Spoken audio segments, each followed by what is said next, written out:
Going well so far. Like many of you who have been at ETH Denver before, I'm feeling a little overwhelmed by the size and scale of this ETH Denver, but very excited to be here. My name is Lane. I am a former Ethereum core developer, and for the past few years, I've been focused on building a new layer 1 protocol called Spacemesh with a novel consensus mechanism called proof of spacetime.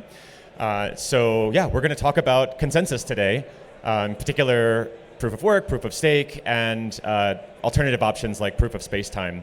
I want to apologize in advance. I have a bad habit of speaking very fast. I'm going to really try to slow it down, but there's a lot of material to get through in 20 minutes, so if I speed up, again, apologies in advance. You can watch the recording on half speed or something.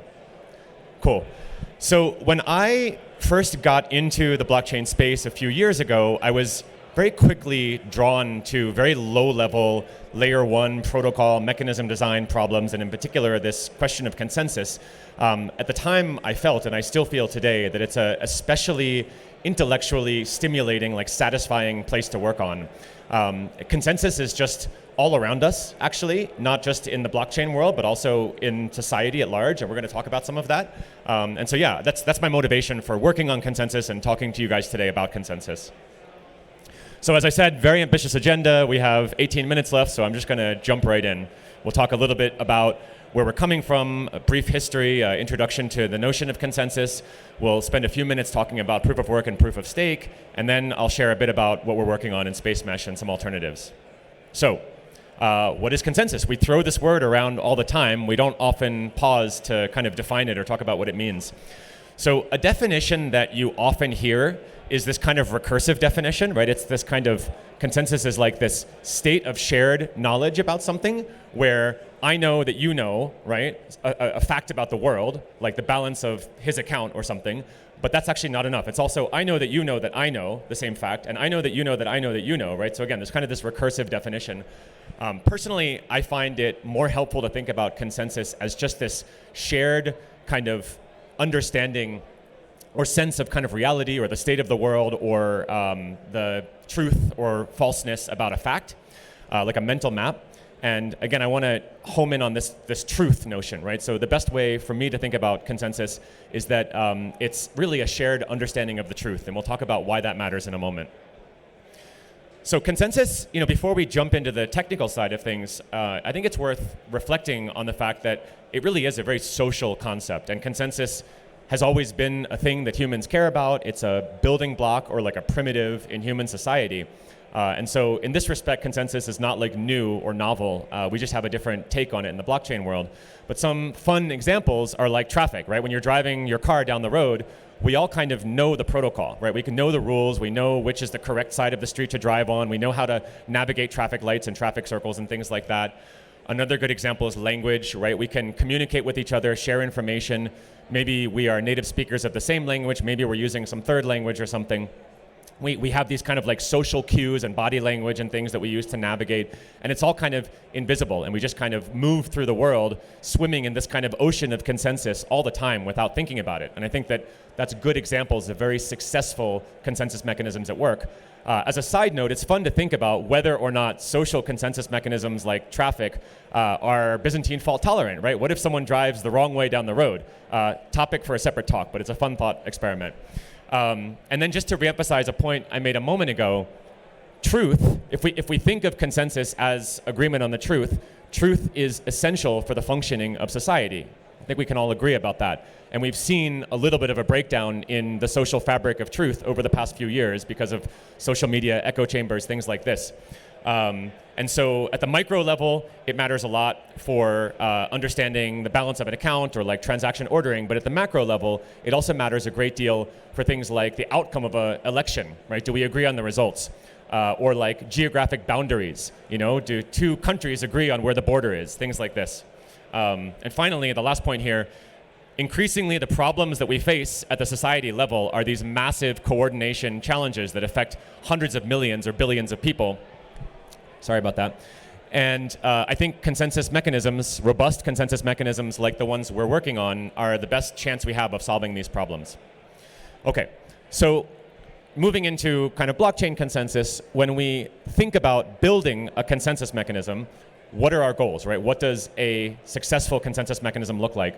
Actually, it's trivially easy to propose a consensus mechanism that checks most of these boxes. We can just say all the parties, all the nodes output the value true, right? That's trivial, but it's not useful. Another good example would be follow the leader, right? We elect this gentleman here to be the leader. We do what he says. It again checks many of these boxes, but in particular, it's not robust against a leader who goes malicious or disappears or something like that. It's not Byzantine fault tolerant, to use the terminology of blockchain. So we have these goals like agreement, liveness, safety. You'll hear these terms thrown around a lot in consensus research. These are actually not enough, right? For our purposes, we also need decentralization.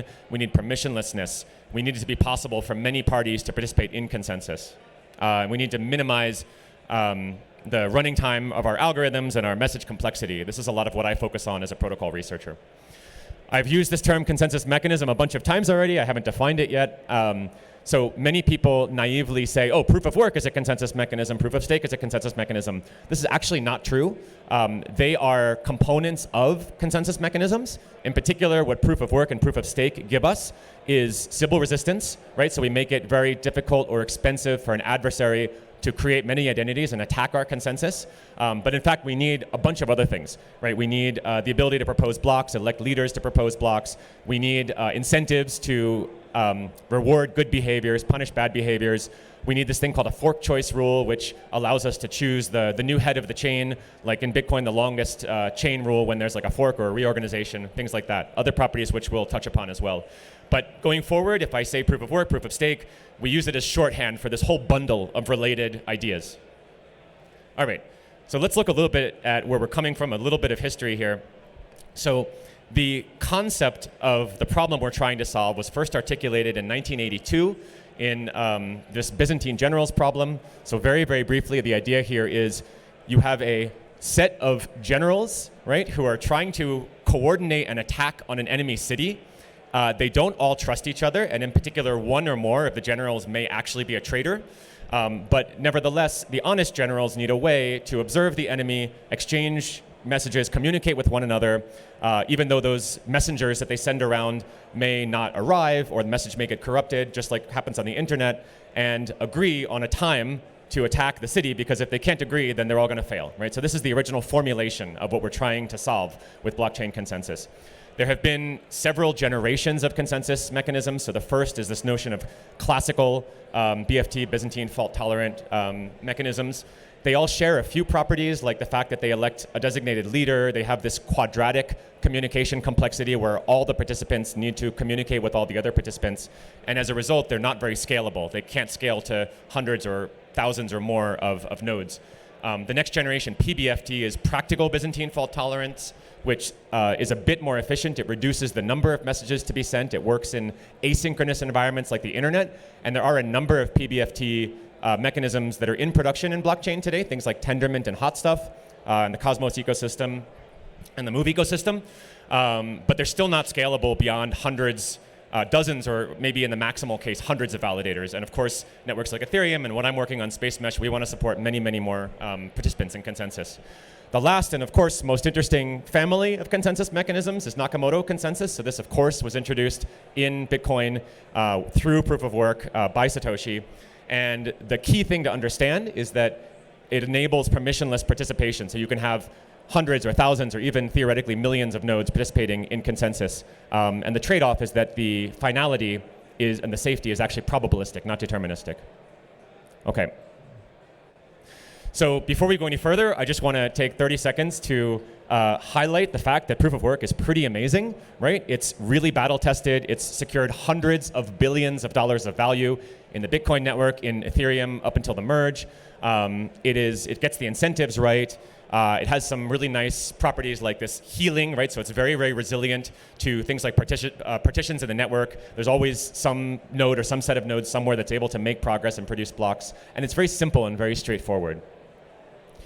Having said that, of course, we should all be celebrating Ethereum's successful transition to proof of stake a few months ago through the merge. So thank you to everyone who had a hand in that. Proof of stake has some things that are very wonderful about it. So the most obvious is that it's unlike proof of work, very energy efficient, right? I think we're all aware of that fact by now. It has some nice security properties as well, so it's better able to respond to certain classes of attacks. So if we're now in this glorious world where Ethereum has transitioned to proof of stake and most of the other production blockchain systems that have launched in the past few years are also successfully running proof of stake, why are we here, right? Why are we having this conversation? Why are we even considering alternatives? So proof of stake is not perfect. I've written and spoken a bunch about this. I have some resources at the end. I don't have time to kind of touch upon all these points here, but very briefly, I think there's two buckets of concerns that I and other folks have about proof of stake. The first is kind of this, this technical bucket. So some of the nicer, simple properties of proof of work, like the healing mechanism I mentioned before, the fact that the network can automatically recover from attacks and partitions, as well as randomness, right? So proof of work, through the mining process, we get this very nice output, these random kind of block headers and nonces and things like this. These things can be done in proof of stake, and they are being done. Ethereum provides randomness through the Beacon chain. We have a similar thing in Spacemesh, but they're much more complicated. And then there's kind of a social bucket, which is a bit more nuanced, but these are things like the fact that, strictly speaking, proof of stake is not permissionless, because in order to be a validator, I need to first purchase coins to validate, to stake them. I need to find someone to sell those coins to me. The mechanism itself cannot be used to do the initial distribution of coins fairly, because in all proof of stake networks, you have a set of whitelisted folks or investors or something who receive the coins at the beginning. So yeah, I'll share more resources, but I think it's worth considering the downsides. So to reiterate, the blockchain world has kind of coalesced into these two camps, the proof of work camp, the proof of stake camp. And I think the point I'm trying to make here is that neither is perfect, right? Both have ups and downs, but in particular, proof of work has the downside of course, being very energy intensive. Proof of stake has this lack of permissionlessness that I mentioned. Both of them, because of the way they work, actually lead to this concentration of wealth and influence. And I think that the main thing for me is that it's very difficult for a home miner, think of a young person or someone in the developing world or both, without access to coins and exchanges and credit cards and specialized hardware, to actually participate at layer one in the actual formation of consensus. So there have been, of course, a lot of new protocols that have launched in the past few years, and each of them brings something new and exciting to the table. I arbitrarily picked 3 of them here. Solana introduces this novel idea of proof of history. Avalanche actually has a very interesting consensus mechanism, an entirely new family of consensus mechanisms. Algorand has a really interesting take on proof of stake. But the key takeaway here is that, as interesting as these projects are, under the hood, they're all still proof of stake. They're all still running a variant of proof of stake. And so they all still have most of the downsides that I described a moment ago. In addition, they're complicated. Solana has obviously had some liveness issues. There's another kind of family or category of protocols which are doing proofs of space. So this is now getting a bit closer to what we're doing in Spacemesh. So Filecoin, you guys might be familiar with, really awesome project, awesome new ideas, is like proof of stake, but it replaces the stake, the coins, with proofs that each of the miners is storing valuable data for the network. The issue here is that it's still very expensive and very difficult to run a mining node, and there actually is also a required financial stake in the case of Filecoin. Chia, I think, is a step in the right direction. So Chia is also doing proof of space. It is a version of Nakamoto consensus. The downsides here are that it's difficult to write smart contracts for it because it actually uses something that's more like a UTXO model than the account model we're familiar with on Ethereum. It requires some specialized hardware. You need GPUs or SSDs to do this initialization process called plotting. And still has some of the same downsides of proof of work. In particular, a home miner who has tens of terabytes of storage space can actually only be expected to produce 1 block successfully every 2 years, 3 years, 5 years, something like this. And so home miners have no choice but to join a pool. And I don't know if you guys have mined through pools. They're okay, but we can do better. So if, like me, you share any of the values or the motivations that I have for getting into this space, which is around accessibility, ease of use and access for everyday people around the world, democratization, then you're probably feeling a little bit frustrated with the state of affairs. I genuinely believe that we can do better as a community. I think we are moving in the right direction. And so I want to now, in conclusion, just share a little bit about our approach to this kind of class of problems at Spacemesh. So the place we start is recognizing that there are really awesome properties to proof of work and proof of stake. And I mentioned a few of these a few minutes ago, right? So proof of work is permissionless, has this nice kind of healing property built into it. It's very scalable. And proof of stake is not energy intensive the way proof of work is. And so what we're building, you could kind of think of it as a hybrid of these two consensus mechanisms that has these nice properties of both. We are extremely focused on decentralization. So our goal is to get 1 million home miners on the network. I know that's a very large, ambitious number, but like Chia has kind of shown what's possible with some of these ideas, and I believe Spacemesh is much easier to use than Chia, so I do think we will get there. The way we're able to accomplish this is with a consensus mechanism that is very, very scalable, right? So we have this random sampling kind of cryptographic technology so that the messaging complexity is actually constant. It doesn't need to grow as the number of participants grows. The software runs on every device. We're actually targeting low-end devices like Raspberry Pis to make it as simple as possible for home folks around the world who don't have a powerful computer or a strong internet connection to participate. Very, very user-friendly. You just download an application. It takes 2-3 minutes to set up, run it in the background. You start earning coins. You are acting as a true validator at layer 1 of the protocol. Home miners receive regular rewards without joining any pools from the protocol. I'll explain in a second how that's possible. And it's economically sustainable. So you cannot be priced out of the network by whales or industrial scale miners, which is, of course, what happened to home miners in the case of like Bitcoin and Ethereum in the early days. I could spend 3 hours up here talking about Spacemesh. I have to do it in 30 seconds, so a very brief overview. We, like Chia, use space and these proofs of space to emulate proof of work mining. That's how we achieve Sybil resistance. We have 2 consensus mechanisms, so this is a bit of a unique approach. We have this very fast PBFT kind of category consensus mechanism called HAIR, which allows a subset of the validators, the miners, to agree almost instantly on honest blocks and transactions, and then a much slower vote counting mechanism that runs afterwards called Tortoise that is much more robust against attacks, that has this kind of nice self-healing property that I keep mentioning. We have these kind of dual proofs, these PoW and PoS. PoW stands for proof of elapsed time. PoS is proof of space-time. And so miners chain these proofs together to prove that they not only have a certain amount of hard drive space committed to the protocol, but that they maintain that commitment over a period of time. And the way that we're able to achieve this kind of fairness to home miners is the fact that actually at each block height, we call them layers, we actually have many miners, many of these home miners participating and providing blocks. And therefore, we're able to guarantee at least 1 slot, and actually probably many dozens or hundreds of slots, to even the smallest miners per epoch. So that's every week or every 2 weeks. And you can think of a small miner as being like 100 gigabytes, so kind of like a standard laptop or desktop configuration.